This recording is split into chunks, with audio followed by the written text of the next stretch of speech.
Sure, there are lots of ways to find events in your city, but with Sparq, you can discover those unique events that you wouldn't have found otherwise. And you can also stay up to date on everything that's happening nearby. Start by browsing through Sparq events in your Discover stream, sending anything that piques your interest into your liked list. This will help you keep tabs on your liked events.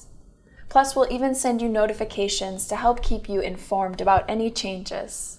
And trust us, that's important, because Sparq events have a tendency to grow and evolve long after they've been created.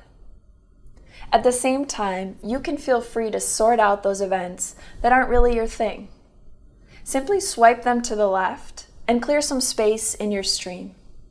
This will also tell us what you're not really into, so that we can continue sending more of those events that you'd really like to go to.